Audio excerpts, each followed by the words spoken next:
So yan, pinapanood po natin ang version po ni Utol yan. Yan, nakakabilib po siya at nakaka-amaze po. Pwede po pala yung ganito.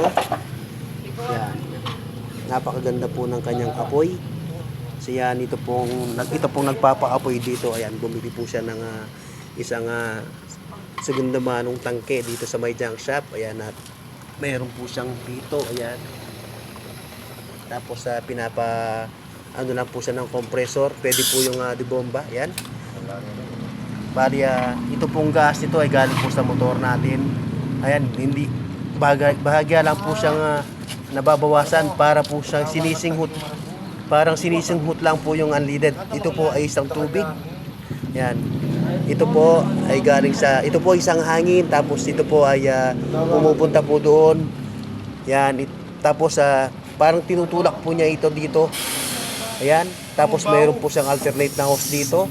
At ito po ay pinapalabas po niya. Parang amoy lang po yung nagpo-produce ng ilaw dito. Yan. Yan. So yan, ang ganda po ng kanyang ilaw. Ang ganda po ng kanyang apoy.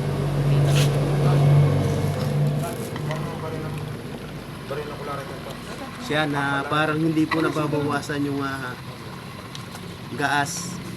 Yan, ang bali gas, ito po ay isang premium at ito po ay isang tubig.